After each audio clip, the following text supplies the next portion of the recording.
¿Alguno tiene idea de lo que es el síndrome meningio?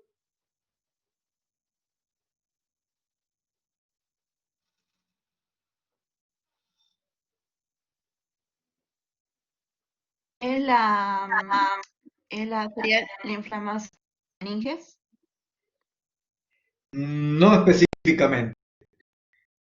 El síndrome meningio es un conjunto de síntomas y signos que aparecen, que van a surgir como consecuencia de un trastorno que puede ser inflamatorio, irritativo, de las meninges, del líquido cefalorraquídeo, el tejido nervioso que esté adyacente, ya sea a las meninges, al líquido cefalorraquídeo. Ese es el síndrome meningio, es un conjunto de síntomas y signos. Ahora, principalmente es un trastorno de las meninges y la causa del síndrome meningio puede ser, o sea, la etiología puede ser infecciosa, en este caso la meningitis, puede ser hemorrágica, como la hemorragia subaracnoidea, química, como algunas irritaciones químicas cuando realizamos algunas neurocirugías, puede ser neoplásica debido a linfomas, carcinomatosis, meningia de otra índole, o sea, de otro cáncer en otra localización, y puede ser consecuencia también el síndrome meningio como de enfermedades endémicas, como algunas enfermedades de colágeno y las vasculitis. O sea, el síndrome meningio es el conjunto de síntomas y signos de muchas patologías, incluida las meningitis, hemorragias subaracnoideas, linfomas, enfermedades del colágeno, etc. No necesariamente síndrome meningio indica meningitis. La meningitis es una causa de síndrome meningio.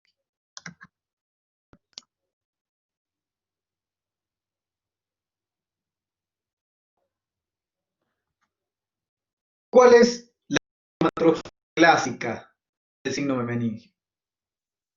Cefalea, vómitos, rigidez de nuca, más algunos signos que se van a evidenciar con la maniobra de Kernig, ustedes lo pueden ver acá, o la maniobra de Lusinski. En un video, vamos a verlo después, cuando se lo suba, cómo se la realiza.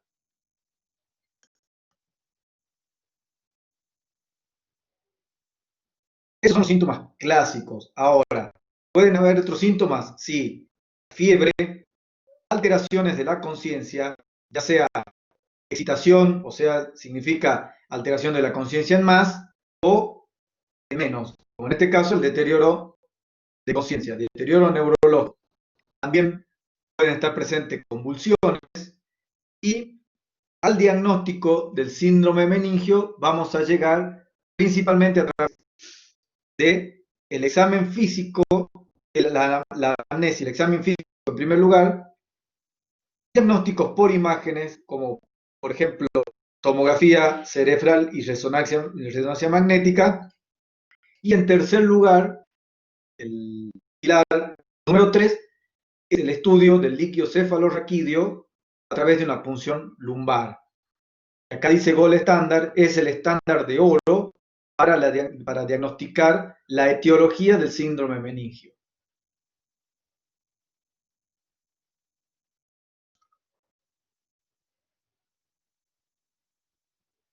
Vamos a comenzar estudiando la meningitis.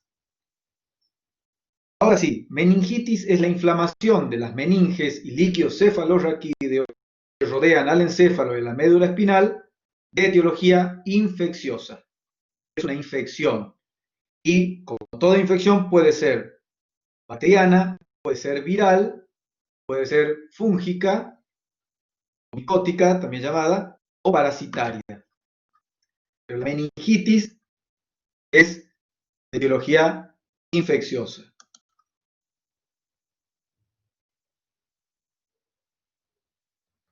Dentro de las infecciosas vamos a estudiar la bacteriana. La meningitis bacteriana, si bien no es más frecuente que la viral, pero sí es más grave.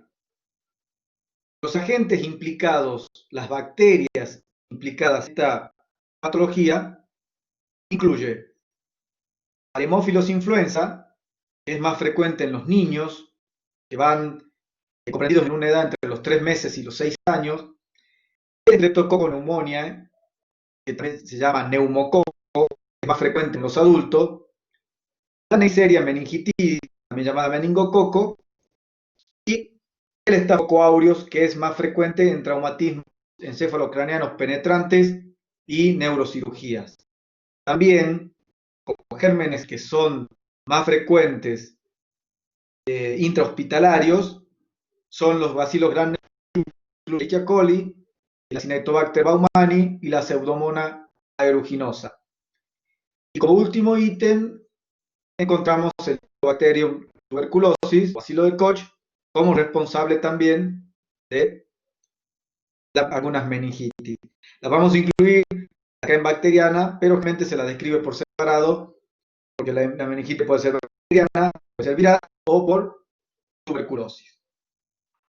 La infección más frecuente es la hematógena. También puede ser la vía de infección respiratoria por contigüidad. Quiere decir que si tenemos un absceso próximo a la bóveda craneana, también puede contagiarse, puede producirse una infección de las meninges debido a la continuidad y a la cercanía y a la vecindad del foco infeccioso. También puede ser cutánea, por ejemplo, si realizamos una operación, una neurocirugía, se puede penetrar la bacteria a través de la herida o también por traumatismos encefalocraneanos penetrantes, como son las heridas de bala o las heridas de arma blanca.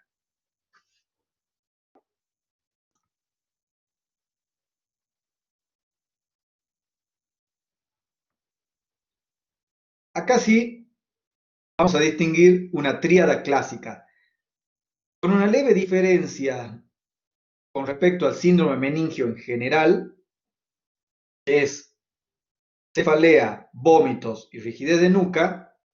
Acá la tríada clásica consiste en cefalea intensa, rigidez de nuca, pero acá aparece la fiebre.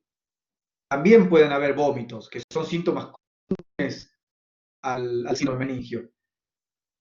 También aparece la disminución del nivel de conciencia en sus distintos niveles, desde el letargo, hasta llegar al coma, fotofobia, pueden también aparecer convulsiones, aumento de la presión intracraneana, o sea, hipertensión endocraneana, y en el caso de algunos gérmenes en particular, como el meningococo, se caracteriza por su evolución rápida y también la aparición de petequias, constituyendo una erupción cutánea característica.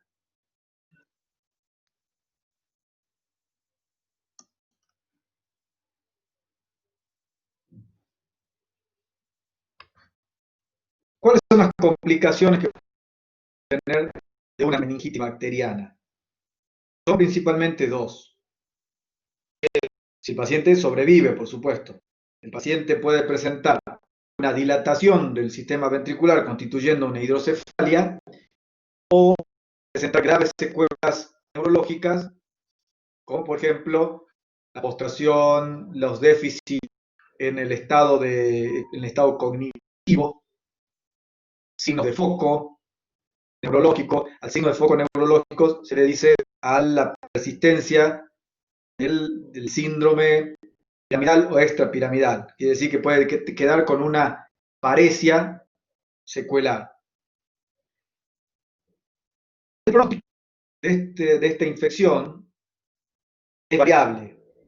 Existen riesgos de muerte que pueden aumentar debido a la forma de presentación. Generalmente, el riesgo de muerte se encuentra incrementado cuando el paciente manifiesta disminución del estado de conciencia, cuando aparecen convulsiones en las primeras 24 horas, cuando hay signos de hipertensión endocraniana, cuando la edad es muy temprana o mayor de 10 años, cuando hay enfermedades con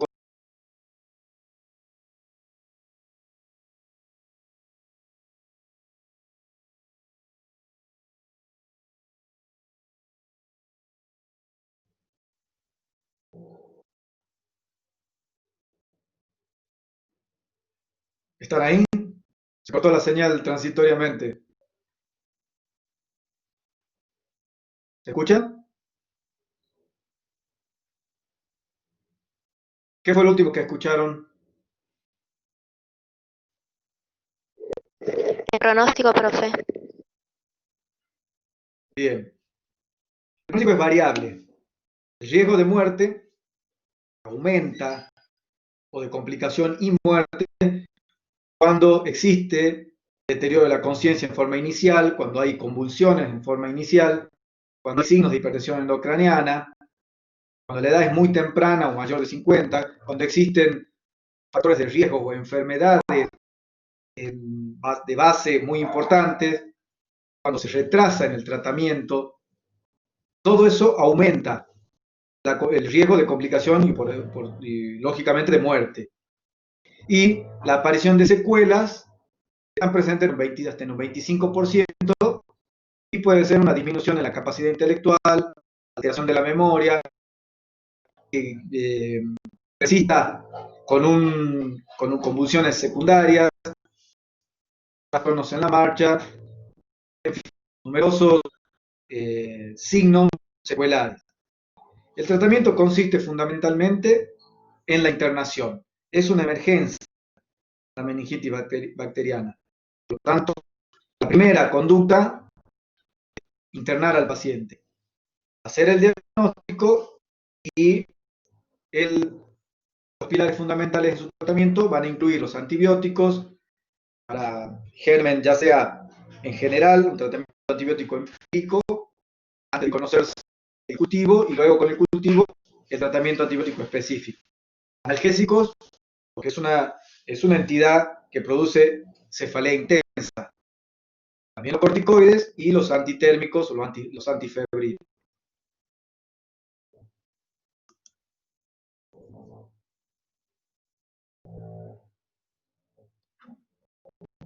Tenemos la meningitis viral. Es más frecuente que la bacteriana, pero es menos grave. Raramente fatal. En su etiología incluimos el virus de la influenza, algunos enterovirus, como el virus ECO y Coxsackie, herpes simple, virus de la inmunodeficiencia humana o el HIV, citomegalovirus y los virus de Epstein-Barr. Las vías de transmisión principalmente respiratoria, como toda infección viral. También puede ser cutánea o digestiva.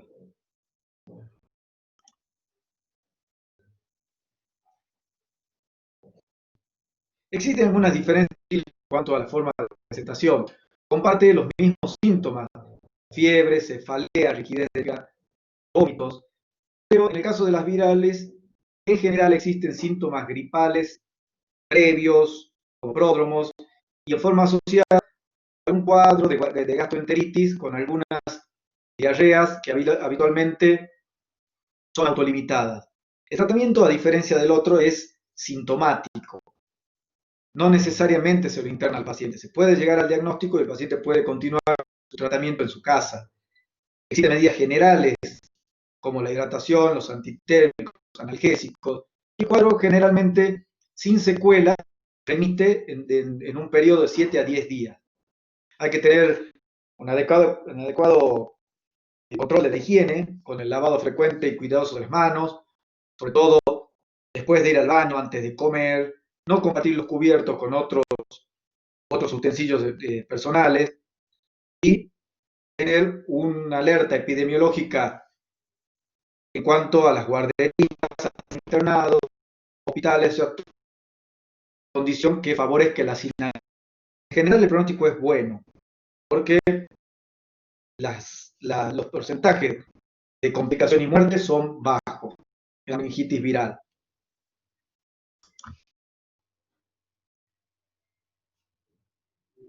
Bien, hemos dicho que todo síndrome meningio se estudia y se llega al diagnóstico a través de la anamnesis, el examen físico, la tomografía computada, que se hace generalmente en forma rápida en una sala de guardia, y la punción lumbar. Acá en este gráfico ustedes pueden ver la técnica para extraer líquido cefalorraquídeo a través de una punción lumbar. se hace entre la tercera y la cuarta lumbar, llegar al canal raquídeo y extraer líquido para su análisis.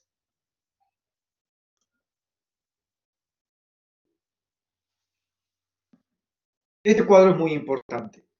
Luego de haber extraído el líquido, nosotros tenemos que analizar si se trata de un líquido normal, de una meningitis bacteriana, o viral, o por tuberculosis.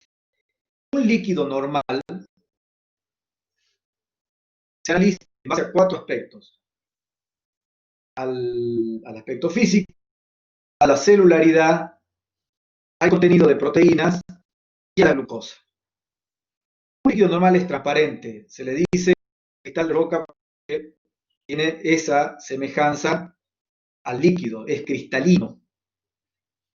Las células presentes en un líquido normal van de 0 o de 1 a 5 y generalmente son linfocitos. Tiene un contenido proteico de 0.15 a 0.46 gramos por litro y un contenido de glucosa que se puede considerar de 2 formas. Generalmente va de 50 a 80 miligramos por decilitro o sea, tiene que ser el 50%, no menos del 50% de la glucosa plasmática en ese momento. ¿Qué quiere decir? Que si hay un paciente diabético y ustedes se rigen por estos valores, obviamente vamos a tener un descenso de la glucosa que no es real. Por lo tanto, se considera que la glucosa analizada en líquido cefalorraquídeo no debe ser inferior al 50% de la glucosa plasmática en este. Una que, que nos indique que es una infección bacteriana, vamos a encontrar un líquido turbio, aspecto turbio. Tiene entre 45 y 500 células más, con un predominio de polimorfos nucleares. Hay gran presencia de proteínas superior 3 veces más a 0,45, 3 veces más, pero ya con una es suficiente. O sea, si tengo proteínas que está aumentada, también puede indicar una bacteriana. Lo importante que sepan acá es que las proteínas en una meningitis bacteriana va a tener un aumento en el líquido cefalorraquídeo y la glucosa va a estar disminuida. Va a estar menos del 50% de la glucosa plasmática en ese momento. Si el virus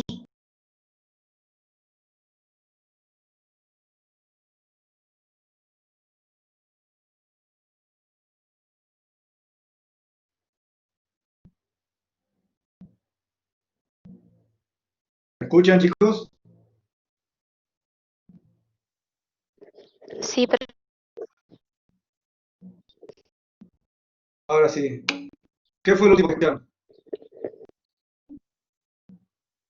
la glucosa disminuida en bacteriana. En la bacteriana. Bien.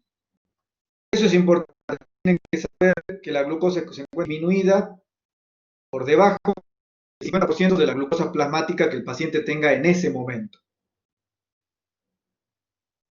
Si es una meningitis viral, el líquido, el aspecto va a ser claro.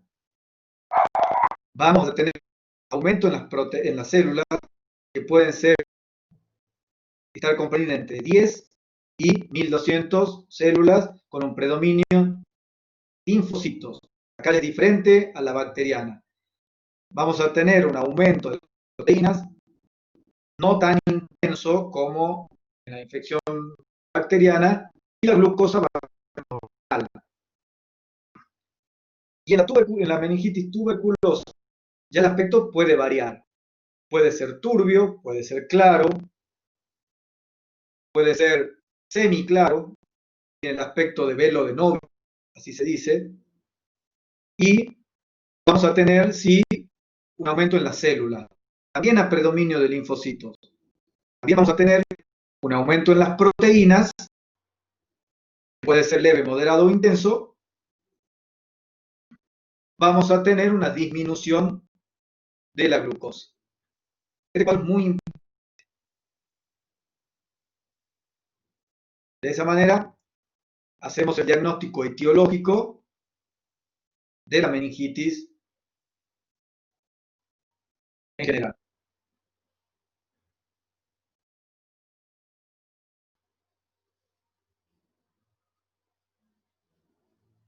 Ahora,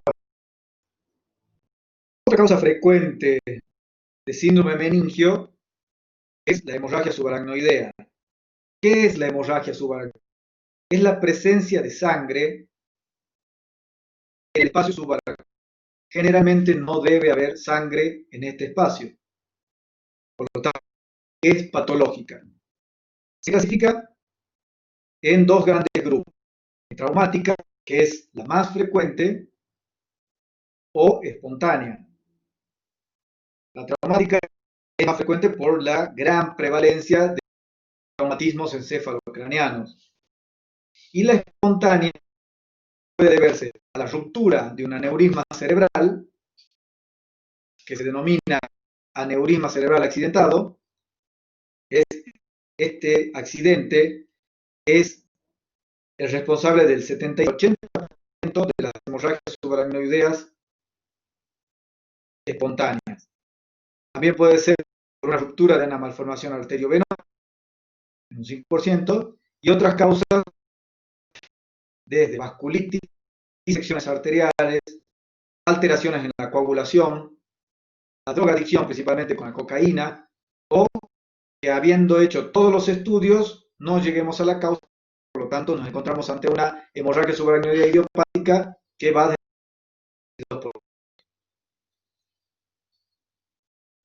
es relativamente frecuente, tiene una incidencia anual de 6 a 8 cada 100.000 habitantes por año y es más frecuente en una edad entre los 15 y los 55 años.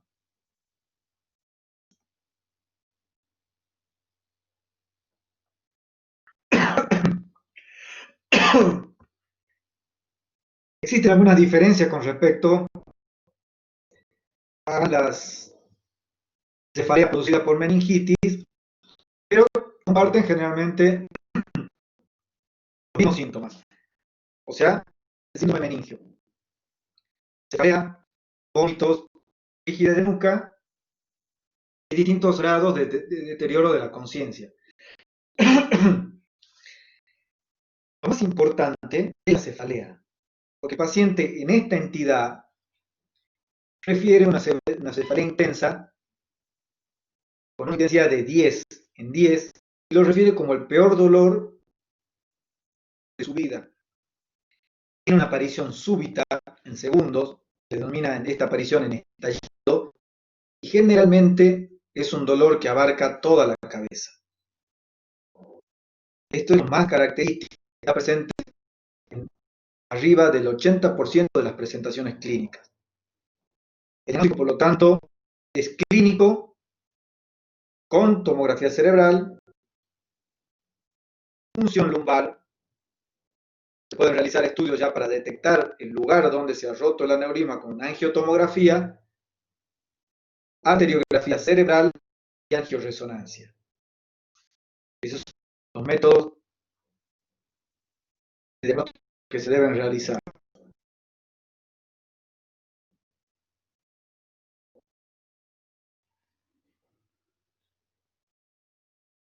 El tratamiento de la hemorragia subaracnoidea es muy importante. Es una emergencia, es una real emergencia médica. Primero, el paciente tenemos que internarlo, colocarle una venoclisis, analgésicos, medicamentos para prevenir convulsiones y usar el tratamiento quirúrgico para la patología definitiva. Realizar una cirugía a cielo abierto, un clip en el aneurisma para evitar que vuelva a sangrar, o un tratamiento endovascular para ocluirlo a través de un catéter.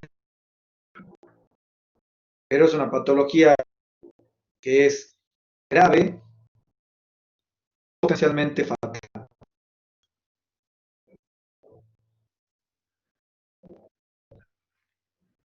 Acá les voy a mostrar algunas imágenes en la cual, esta es una tomografía de cerebro. Todo lo que ustedes ven en blanco es sangre presente, las cisternas y espacios subaracnoideos intracraneales. Y acá, a la derecha, es una angiotomografía que reconstruye las principales arterias del cerebro y pueden ver que aquí está presente la dilatación que corresponde a un aneurisma cerebral que se ha roto. O sea, al romperse produce esto.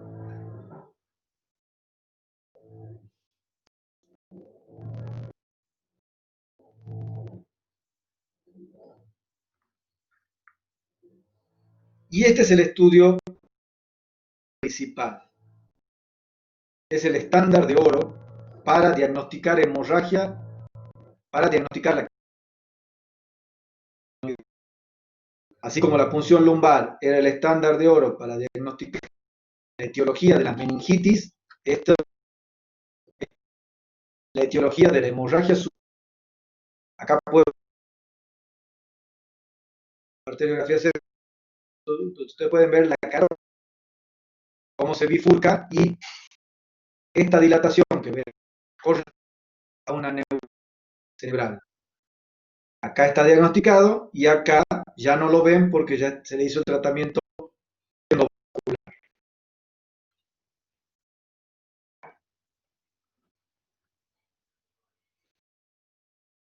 Ahora vamos a hacer un ensayo.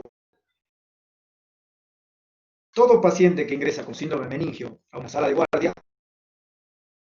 los pasos a seguir son los que ustedes: anamnesis, examen físico.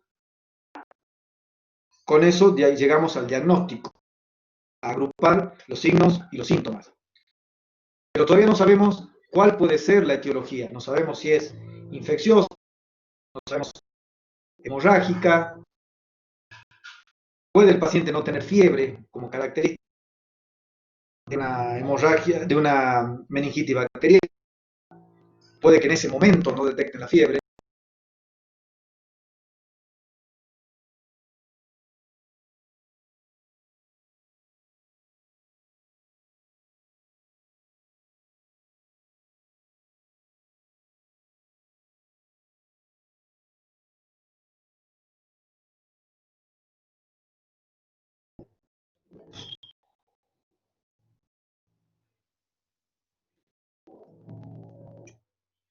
Hola, ¿me escuchan?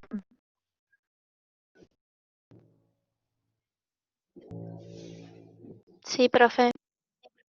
Bien. Entonces dijimos que a una institución, a una sala de guardia principalmente, nosotros con la anamnesis y el examen físico llegamos a detectar los signos, detectar los síntomas y agruparlos. Tenemos el diagnóstico de un síndrome meningio. Ahora tenemos que saber cuál es la causa. Lo primero que tenemos que hacer ante un síndrome meningio es una hemorragia subaracnoidea de una causa infecciosa. Para ese, el estudio que debemos realizar es una tomografía computada. Si la tomografía computada nos arroja un resultado con contenido de sangre dentro del cerebro, nosotros hacemos el diagnóstico de hemorragia subaracnoidea y seguimos todos los pasos que haya que seguir para diagnosticar la causa. O sea, para diagnosticar si tiene un aneurisma, si tiene una malformación arteriovenosa o si es de otra causa hemorrágica. Ahora, si la tomografía nos arroja un resultado negativo, o sea, es normal, nosotros vamos a realizar la punción lumbar para determinar si es una causa infecciosa o no. Y una vez que tengamos los resultados de la punción lumbar, vamos al cuadro que les va a determinar si es una infección bacteriana, si es una meningitis viral o si es una meningitis por tuberculosis.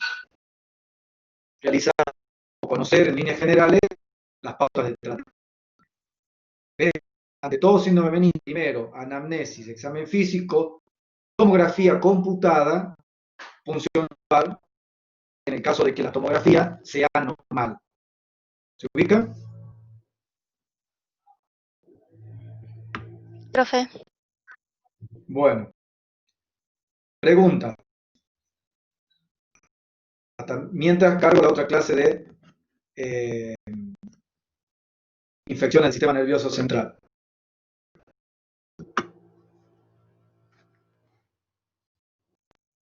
Profe, en otra clase